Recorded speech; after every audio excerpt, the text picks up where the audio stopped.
আমার স্মরণের জন্য সালাত কায়েম করো। ফাখলা'না আলাইক, তোমার জুতা খুলে ফেলো। ইন্নাকা বিল ওয়াদিল মুকাদ্দাসি তুয়া, তুমি তুয়া উপত্যকায় আছো, পবিত্র তুয়া উপত্যকায় আছো। আদব শেখানো হলো। এভাবে অনেক কথোপকথন হলো।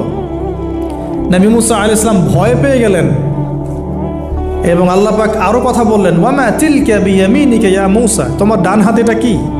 মুসা আলাইহিস সালাম বলছেন, ক্বালা হিয়া আসায়া আতাওয়াক্কাউ আলাইহা ওয়া আহুশু বিহা আলা গনামি ওয়া লিয়া ফিহা মাআরিব উখরা, এটা তো আমার লাঠি, এটা দিয়ে আমি ডালপালা পারি, আমার ওই যে গবাদি পশু চড়াই।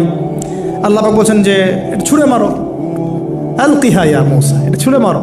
ফালকাহা, তিনি ছুঁড়ে মারলেন। ফাইদা হিয়া হাইয়াতুন তাসা, এবং এটা ছোটাছুটি শুরু করলো, বড় একটা সাপ হয়ে গেল। সুবহানাল্লাহ। এগুলো কোনো গাল গল্প নয়, এগুলো আল্লাহ রাব্বুল আলামিনের মুআজিজা, মুআজিজাতুল কুবরা, এটা বড় মুআজিজা। তিনি পিছনের দিকে দৌড়ানো শুরু করলেন সাপ দেখে, খাইফা ইয়াতারাক্কাব, মানে ভয়ে দৌড়ানো শুরু করলেন। আল্লাহ পাক বলছেন, লা ইয়াখাফু লাদাইনাল মুরসালিন, আমার কাছে রসুলগণ ভয় পায় না, তুমি ভয় পেও না, তুমি ওটাকে ধরো পিছন থেকে, সেটা আবার লাঠি হয়ে যাবে। পিছন থেকে হাত দেওয়া হলো, লাঠি হয়ে গেল। সুবহানাল্লাহ। এবার বলছে যে তুমি তোমার বগলের নিচে হাত ঢুকাও। মুসা আলাইহিস সালাম বগলে হাত ঢুকালেন, বের করলেন, হাত থেকে টর্চ লাইটের মতো আলো বের হওয়া শুরু। এটা দ্বিতীয় নিদর্শন। কেন দেয়া হলো নিদর্শন? এবার আল্লাহ পাক তার দায়িত্বটাকে বলছেন, তোমাকে নিদর্শনগুলো কেন দিলাম, তোমাকে মনোনীত কেন করলাম, কেন তোমাকে মনোনীত করলাম মুসা, তোমার কাজটা কি? তোমার কাজ এখন এটা, ইযহাব ইলা ফিরআউনা ইন্নাহু তাগা, তুমি ফিরআউনের কাছে যাও। ফিরআউন সীমা লঙ্ঘন করেছে, মনে আছে ফিরআউনের কথা? সীমা লঙ্ঘন করেছে। তখন মুসা আলাইহিস সালাম তার অপারগতা প্রকাশ করছেন এভাবে, তিনি বলছেন, আল্লাহ আমার তো জিহ্বায় জড়তা আছে, আর আমি তো ওখানে এক ব্যক্তি, আমার খুনের অভিযোগ আমার কাঁধে, আমি এখন কিভাবে কি করব আল্লাহ? তখন আল্লাহ রাব্বুল আলামিন বলছেন, এই দোয়াটা করো। কোন দোয়া? মুসা আলাইহিস সালাম করলেন, রব্বি ইশরাহ লি সাদরি, হে আল্লাহ আমার বক্ষ প্রশস্ত করো, ওয়াসসির লি আমরি, আমার কাজকে সহজ করে দাও, ওয়াহলিল উকদাতাম মিন লিসানি, আমার জিহ্বার সমস্ত জড়তা দূর করে দাও, ইয়াফকাহু কাওলি, যাতে মানুষ আমার কথা বুঝতে পারে। আর আমার সাথে আমার পরিবারের মধ্য থেকে ওয়াজআলনি ওয়াজিরাম মিন আহলি, আমার পরিবারের মধ্যে একজন ওজির আমাকে দাও, সাথী। হারুন আখি, আমার ভাই হারুনকে দান করো। সুবহানাল্লাহ।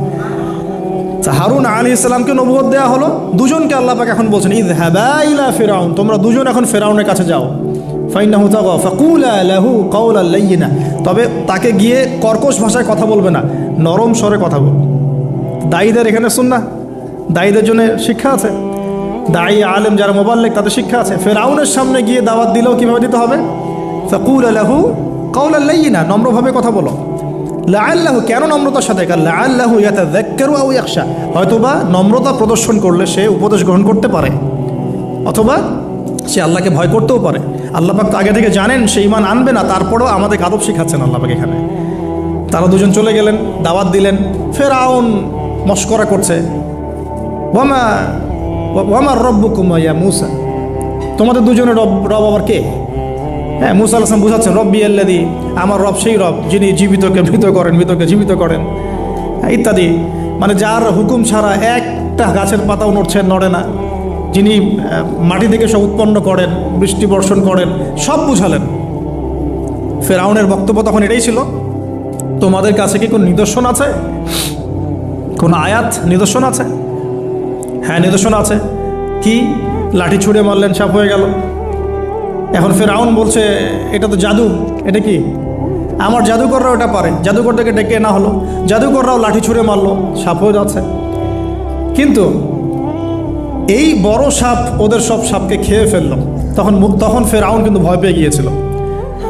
এরপরেও এই হাত বের করে আলোর এই নিদর্শন দেখানো হলো, তাওহীদের দাওয়াত দেওয়া হলো, ফিরআউনকে ভয় করতে বলা হলো, ফিরআউনকে সতর্ক করা হলো যে আমার রব, আপনার রব, সবার রব হচ্ছেন আল্লাহ। সব কিছু বোঝানো হলো, কিন্তু ফিরআউন এই কোনো কথাই গ্রহণ করলো না।